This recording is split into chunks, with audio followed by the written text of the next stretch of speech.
السلام عليكم ورحمة الله وبركاته. ازيكم يا اصدقائي؟ النهارده احنا هنعمل تطبيق عملي على ازاي هنعمل الباك جراوند المتحركة اللي انتوا شايفينها قدامكم دي، اللي هي تحسها زي نجوم، شكلها جامد جدا وانا نفسي بستخدمها في حاجات كتير ومفيدة. الباك جراوند دي ليها طريقتين ممكن نعملهم بيها، والطريقتين جامدين جدا وفي نفس الوقت فيهم واحدة صعبة وفيهم واحدة سهلة، والاتنين تقريبا بيطلعوا نفس النتيجة. فخلينا نبدأ بالسهل الأول. هنبدأ نعمل كومبوزيشن جديد. طبعا لازم نظبط الفريم ريت، هنخليه 24، والوقت مش مشكلة أي وقت. وبعدين نضغط اوكي، تمام. وبعدين نعمل نيو سوليد ونخلي لونها عايزينه أبيض، ماشي. وبعدين اوكي، ونراجع بس على الحاجات كلها كده زي ما هي تبقى تمام، تبقى تمام. بعدين يا صديقي نبدأ نحط السوليد دي في بري كومبوز، ونبدأ نسميها باك جراوند مثلا عشان الإفكت اللي هنحطه يبقى جوه البري كومبوز، بحيث لو حبينا نغير السوليد دي بأي حاجة هينزل على نفس الإفكت بالظبط. بعد كده هنبحث، هنعمل سيرش عن الإفكت في الإفكت اند بريسيتس، اسمه سي سي بول أكشن. انا كنت شرحت الايفكت ده في فيديو كامل وقلت لكم ان هو بيعمل ايه. لو عايز تفهم الايفكت كله، في كل حاجه فيه، ممكن تراجع الفيديو، هسيبه لك برده في الديسكربشن. اول ما هينزل الايفكت هتلاقي اللاير ظهرت معاك، السوليد ظهرت معاك بالشكل اللي انت شايفه ده. بعدين هنبدا نخلي اللي فوق دي 1000، هنخلي اول واحده دي 1000. وبعدين هنبدا نغير البول سايز، هنخليها 10 زي ما انت شايف كده، او ممكن نخليها 15 عشان ايه تبقى باينة معانا اكتر شوية. بعد كده يا صديقي هنبدأ نجيب الكاميرا، تمام. لازم نراجع الكاميرا تبقى 35 ونبقى مفعلين الدبس والفيلد، وبعدين نضغط اوكي، تمام. بعدين بقى يا صديقي نبدأ نعمل لها كي فريم في البوزيشن. خلينا الاول نقص، عايزين نقص ال يلا يا عم الحاج، يلا يا عم الحاج. احنا ناقصين لبخه في الكلام، ناقصين لبخه. ده عايز يتعالج ويجي لنا. التايم لاين نخليه مثلا 20. ماشي تمام.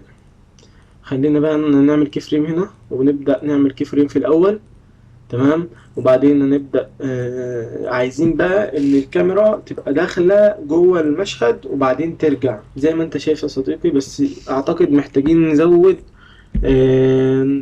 نزود السرعة شوية، أو نخلي الكاميرا أبعد شوية. هنبدأ نكبر، نخليها نكبر بس في الاتجاه السالب، برضو لسه بطيئة شوية. خلينا نكبر دول برضو شوية، نخليهم 30. هنكبر النجوم شوية عشان يبقوا 30، عشان ايه يبقوا ظاهرين اكتر معانا زي ما انت شايف يا صديقي.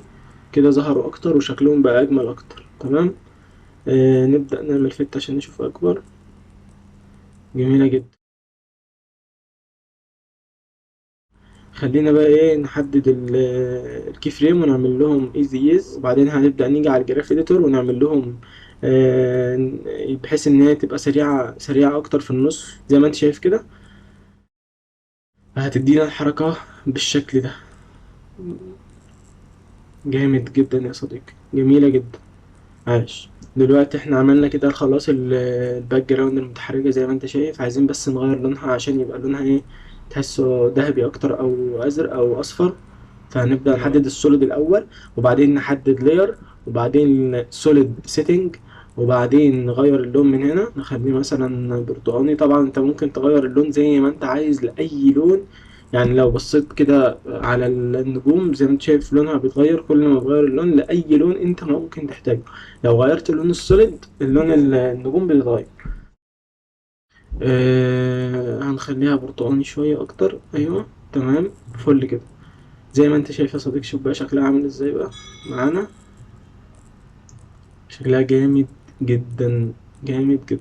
بس كده يا صديقي، خلينا بقى نشوف الطريقة التانية بتتعمل ازاي. الطريقة التانية اعتقد هتبقى اصعب من دي شوية، بس برضو فيها حاجات مختلفة وممكن تعمل فيها كذا حاجة يعني افضل من دي. فخلينا نشوف الطريقة التانية بتتعمل ازاي. يلا بينا، يلا بينا.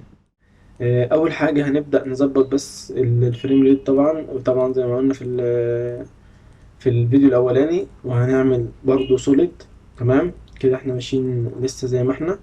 بعدين طبعا هنغير اللون ده نخليه ابيض بس في الاول، ماشي. بعدين هنضغط اوكي. بعدين بقى يا صديقي هنبدأ نعمل سيرش عن افكت اللي هو سي سي بارتيكولار وورلد، تمام. بعدين هنبدأ ننزل الافكت ده على اللاير. طبعا زي ما انت شايف اول ما هتنزل الافكت هيظهر معاك بالشكل ده. هنبدأ بقى يا صديقي نغير شوية حاجات، زي مثلا ان احنا نغير اكس، نخلي فيه تبعثر اكتر في الافكت، نخليهم ينتشروا كده بحيث ان هم ايه، تحسهم في الاخر شبه مطر كده، تمام.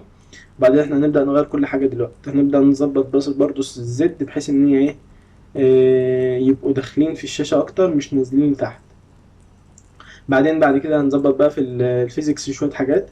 هنا عايزين نخليها بحيث انها تبقى جاية على الشاشة زي ما انت شايف كده اتغيرت ازاي، تمام. خلينا نخش في البارتيكولار، تمام. هنبدأ نخلي دي لينس كونفكس، تمام. وبعدين نخليها هنا اكسبلوش. نبدأ نغير في الجرافيتي عشان تبقى الجاذبية صفر، مش عايزين جاذبية خالص بحيث انها تطلع في الشاشة اكتر زي ما انت شايف يا صديقي. بس كده يا صديقي، احنا بس كده فاضلنا بس ان احنا نعمل الكاميرا، تمام.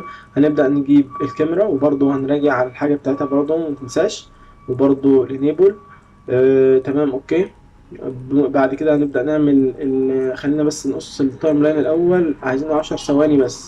من خلال إن احنا نحدد الثانية اللي احنا عايزينها ونضغط ان، وبعد كده نعمل تريم كومبوزيشن، ماشي، من الكومبوزيشن. بعد كده هنعمل كيفريم في الأول وكيفريم في الآخر، ونبدأ إن احنا نزود في الاتجاه السالب لحد ما توصل مثلا 150,000، ممكن توصل 200. زي ما انت شايف يا صديقي شكلها كده جامد جدا، بس برضو احنا محتاجين ايه، نزود اعتقد شوية، ولا كده تمام؟ لا خلينا نزود برضو شوية في الاتجاه السالب. ايوه اعتقد طبعا في اختلاف في الطريقة دي عن الطريقة التانية في النتيجة برضو، تمام. ونعمل برضو نفس الحوار ايز وبعدين نخش الجراف اديتور ونظبطه. الطريقة التانية اعتقد اسهل شوية، بس الطريقة دي جميلة جدا برضو ومش صعبة اوي يعني، تمام. في ايا كانت الطريقة اللي هتعجبك اعتقد ان انت هتبقى مستمتع بيها وكمان النتيجة هتعجبك جدا. طبعا خلينا بس نغير اللون كمان، نعمل طبعا زي ما احنا عملنا المرة اللي فاتت السيتنج، وبعد كده ايه نخليها برتقاني برضو. بس كده غيرناها تمام اوكي. زي ما انت شايف بقى النتيجة جامدة جدا يا صديقي، وهتفيدك جدا في حاجات كتير لما كبرت الكومبوزيشن كده شوية بحيث ان النجوم تبقى مالية الشاشة بشكل اكبر زي ما انت شايف كده. طبعا يا صديقي انا هسيب لك الباك جراوند دي جاهزة تحت لو انت مش حابب تجربها بنفسك وحابب تستخدمها، فانا هسيبها لك في الديسكريبشن تحت على جوجل درايف، ممكن تحملها في اي وقت وهتلاقي اللينك في الديسكريبشن. متنساش بقى تعمل لي لايك وشير وتشترك في القناة عشان تشوف كل جديد، ومتنساش بقى تشارك الفيديو ده لاصحابك عشان يستفيدوا هما كمان. شكرا جدا ليك يا صديقي،